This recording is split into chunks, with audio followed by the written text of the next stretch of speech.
10ই April coat করে তারা ওয়েবসাইটে যেটি বলেছে। কি ছিল এই কথাটা? আমরা যদি ঠিক ঘোষণাপত্র অনুযায়ী কথাটা আমরা পড়ি তাহলে কি ছিল আসেন দেখি। সেখানে লেখা ছিল অনেকগুলো লেখা, ঘোষণাপত্র তো বড় হবে, অনেকগুলো লেখা। আমি এক্সাক্ট একটা জায়গা মধ্যে আমি একটা জায়গা মধ্যে চলে আসি। কি এতটা দৃঢ়ভাবে ঘোষণা ও সিদ্ধান্ত করিতেছি যে সংবিধান, এটি কিন্তু 10ই এপ্রিল, তখনও বাংলাদেশ স্বাধীন হয়নি, যুদ্ধ শুরু হয়ে গেছে। মুজিবনগর যে সরকার তারা এই খসড়াটি রেডি করেছে, তখনও একটি খসড়া, এটি একটি স্বাধীনতার ঘোষণাপত্র, বাংলাদেশের সংবিধান তখন রচিত হয়। সেজন্য তারা এইভাবে কথাগুলো বলছে, এত দ্বারা দৃঢ়ভাবে ঘোষণা ও সিদ্ধান্ত করিতেছি যে সংবিধান প্রণীত না হওয়া পর্যন্ত শেখ মুজিবুর রহমান প্রজাতন্ত্রের রাষ্ট্রপতি থাকিবেন এবং সৈয়দ নজরুল ইসলাম প্রজাতন্ত্রের উপরাষ্ট্রপতি থাকিবেন। আপনারা যদি খেয়াল করে থাকেন কি বলেছে, সংবিধান রচিত না হওয়া পর্যন্ত। আচ্ছা, এটি হচ্ছে 10ই এপ্রিল 1971 সাল। শেখ মুজিবুর রহমান 16 ডিসেম্বর দেশ স্বাধীন হলো। শেখ মুজিবুর রহমান 1972 সালে 10ই জানুয়ারি বাংলাদেশে আসলেন। 12ই জানুয়ারি উনি সরকারের একটি পদ গ্রহণ করলেন। আপনাদের কি মনে আছে উনি কি পদ গ্রহণ করেছিলেন? জি, আচ্ছা। এখন আমরা যদি এই ঘোষণাটা বা এই খসড়াটা, যেটি মুজিবনগর সরকারই খসড়াটি তৈরি করেছিল, ওখানে কি আছে, সংবিধান প্রণীত না হওয়া পর্যন্ত Sheikh Mujib president, Tajuddin vice president, sorry Syed Nazrul Islam vice president থাকে বলা আছে। Sheikh Mujib president, Syed Nazrul Islam vice president থাকবেন সংবিধান গঠিত না হওয়া পর্যন্ত। শেখ মুজিব আসলেন 10 তারিখে, 12 তারিখে প্রধানমন্ত্রী হয়ে গেলেন। দেশে কোনো সংবিধান নেই। শুধু কিন্তু আমরা কি বলতে পারি না শেখ মুজিব স্বাধীনতার ঘোষণা দেননি? শেখ মুজিব প্রমাণের ভিত্তিতে শেখ মুজিব স্বাধীনতা ঘোষণা বলতে গেলে হয়তো জানিনি। আমরা কি এখন এটাও বলতে পারি না যে শেখ মুজিব যে এসে প্রধানমন্ত্রী হয়ে গেলেন উনি একজন অবৈধ প্রধানমন্ত্রী ছিলেন? 72 সালে শেখ মুজিব এসে যখন প্রধানমন্ত্রী হয়ে গেলেন, আজকে তার কন্যা যেভাবে অবৈধভাবে নির্বাচিত, শেখ মুজিব সেদিন প্রধানমন্ত্রী হয়ে গেলেন, যেভাবে আজকে শেখ হাসিনা জোর করে দেশের প্রধানমন্ত্রী হয়ে আছে।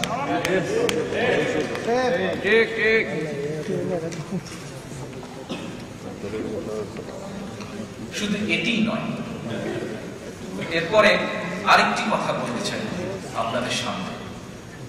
শেখ মুজিব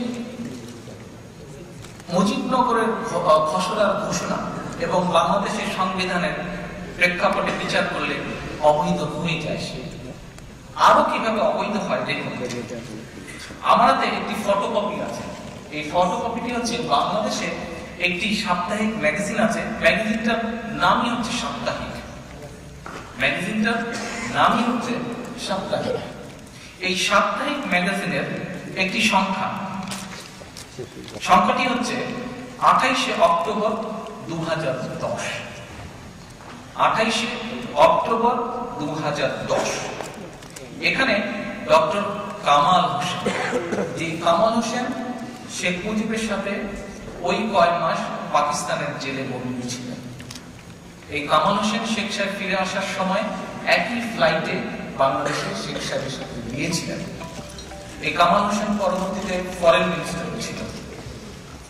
এই কামাল হোসেনের নিজের মুখের সাক্ষাৎকার, কি সেই সাক্ষাৎকারটা? দেশে ফেরার জন্য উনি বলছেন, ডক্টর কামাল হোসেন এক সাক্ষাৎকারে জানিয়েছেন, সাপ্তাহিক 2010-এর 28শে অক্টোবর ডক্টর কামাল হোসেন এক সাক্ষাৎকারে জানিয়েছেন, দেশে ফেরার জন্য মুজিব ও কামাল হোসেন পাকিস্তানি পাসপোর্ট তৈরি করেছিলেন 1972 সালের জানুয়ারি মাসে।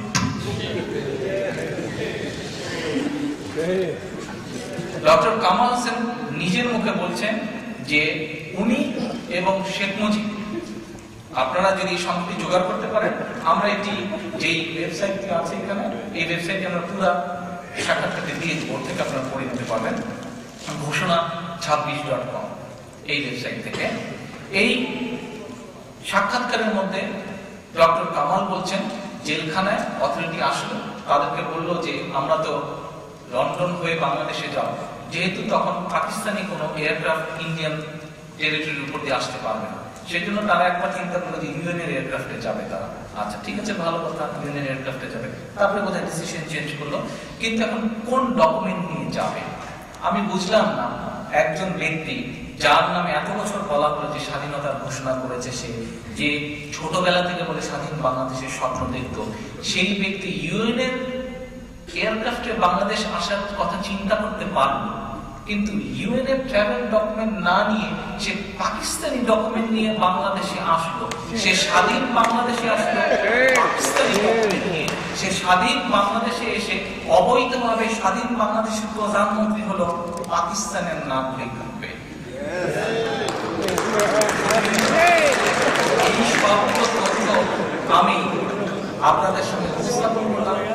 আমার বক্তব্য কি আমি কিছু বলছিলাম, বিচারের ভার, বিচারের দায়িত্ব আপনারা সব সমগ্র বাংলাদেশের মানুষের। আমি শুধু তথ্যগুলো আপনাদের সামনে উপস্থাপন করলাম। এখন নেতৃবৃন্দ, আমরা শেখ হাসিনার কণ্ঠে প্রায় বিভিন্ন বক্তব্যটায় শুনে থাকি যে বাংলাদেশ জাতীয়তাবাদী দল বিএনপি অথবা শহীদ রাষ্ট্রপতি জিয়াউর রহমান অথবা দেশনেত্রী বেগম খালেদা জিয়া, আমরা আমাদের দলের প্রধান দুই নেতা নেত্রী ওনারা বলে এবং আমাদের দল, আমরা বলে রাজাকারকে প্রতিষ্ঠিত করেছি, আমরা বলে রাজাকারের গাড়িতে পতাকা দিয়েছি তাদেরকে মন্ত্রী বানিয়ে। এরকম অভিযুক্ত তারা করে থাকে শেখ হাসিনা। শেখ হাসিনা করে, তার সাথে তার দলের নেতৃবৃন্দ করে।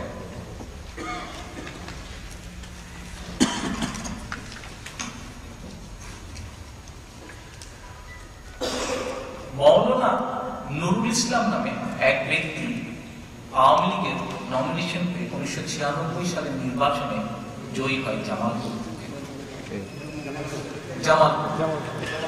জামালপুর মৌলানা নুরুল ইসলাম, জি মৌলানা নুরুল ইসলাম 1971 সালে জামালপুর সরিষাবাড়ি এলাকার রাজাকার কমান্ডার ছিলেন।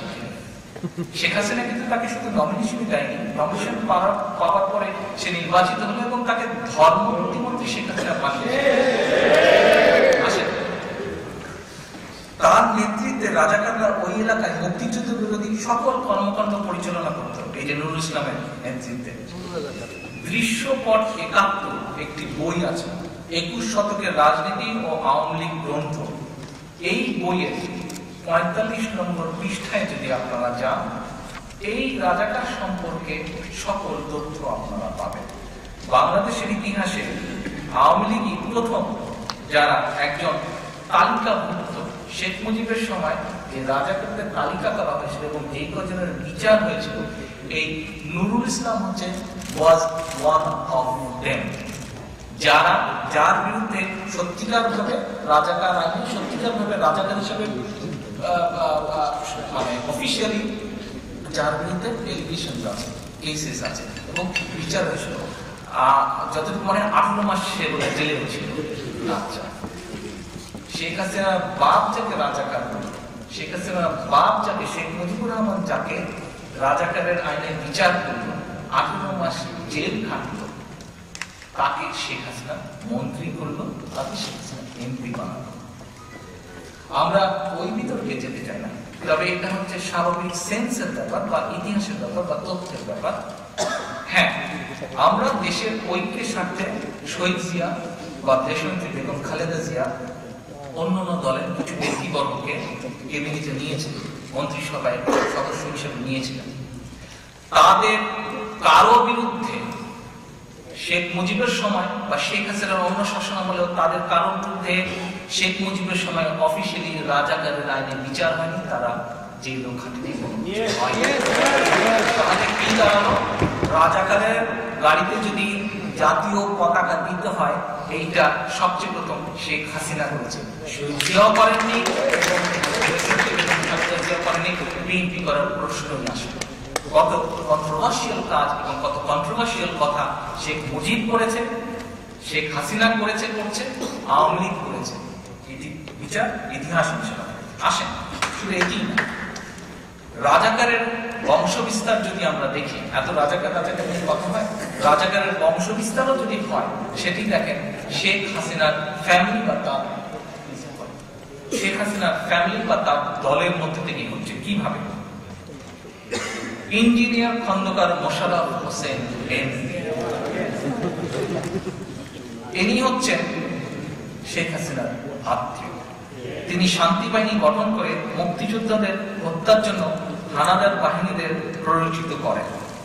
দৃশ্যপট ৭১, ২১ শতকের রাজনীতি ও আওয়ামী লীগ, এই বইয়ের ৪৫ নম্বর পৃষ্ঠায় বলা হয়েছে শেখ হাসিনার বেয়াই ইঞ্জিনিয়ার খন্দকার মোশাররফ হোসেন ও তার পিতা নুরুল ইসলাম নুরু মিয়া ফরিদপুরের কুখ্যাত রাজাকার ছিলেন। এটি আমাদের বইয়ের রেফারেন্স সূত্রে দেওয়া আছে। নুরুল ইসলাম ওরফে নুরু রাজাকার, তিনি শেখ হাসিনার বেয়াই খন্দকার মোশাররফ হোসেনের পিতা নুরু মিয়া ফরিদপুরের কুখ্যাত রাজাকার ছিলেন।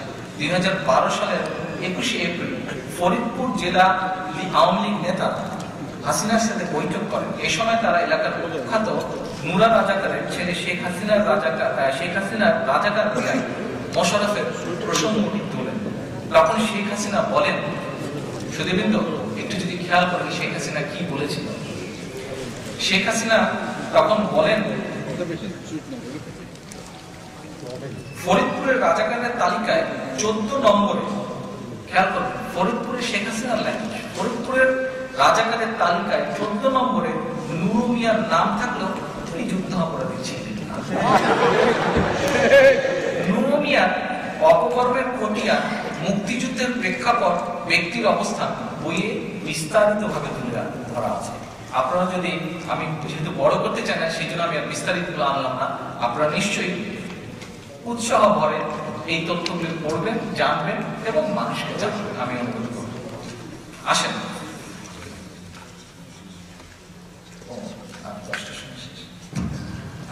সরি সুধীবৃন্দ, আমাদের এই হলের লিমিট টাইম আছে 10টা পর্যন্ত। আরো কিছু আমার বলার ছিল, কিন্তু 10টা 5 মিনিট আছে। তো আজকে আমার মনে হয় এখানেই বোধহয় আমাদেরকে শেষ করতে হবে।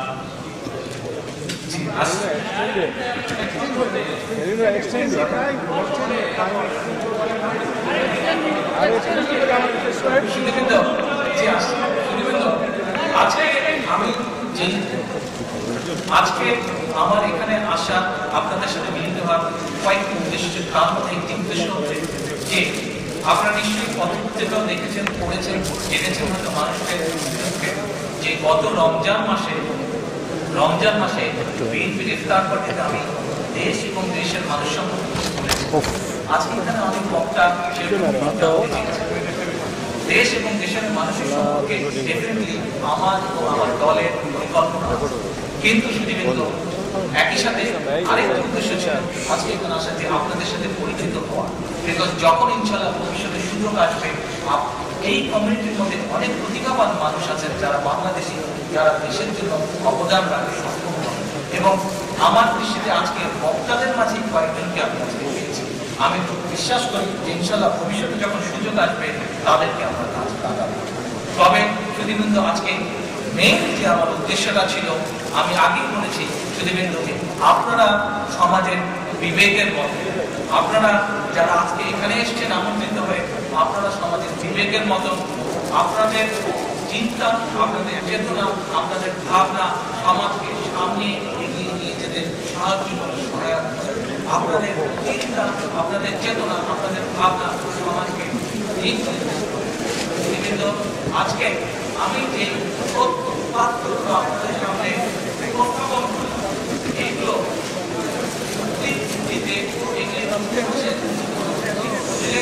আপনাদের সামনে যে এই তথ্যগুলো নিজেদের মধ্যে রাখবেন না, এই তথ্যগুলো আমরা দেশ এবং জাতির স্বার্থে আগামী প্রজন্মের স্বার্থে সকলের কাছে একই সাথে এখানে আমার বাংলাদেশ জাতীয়তাবাদী দলের নেতা আপনাদের উদ্দেশ্যে আমি বলব, আপনারা যে তথ্য জানতে পেরেছেন, আপনারা যেহেতু আজকে তথ্য জানতে পেরেছেন, আপনাদের এই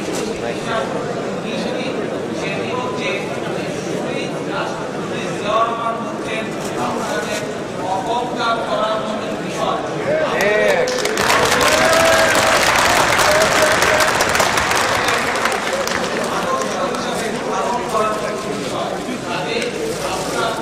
আপনাদের পক্ষে আপনাদের দেশের সামনে জাতির সামনে পরবর্তী প্রজন্মের সামনে আপনারা এই জাতিকে একবার দমন করার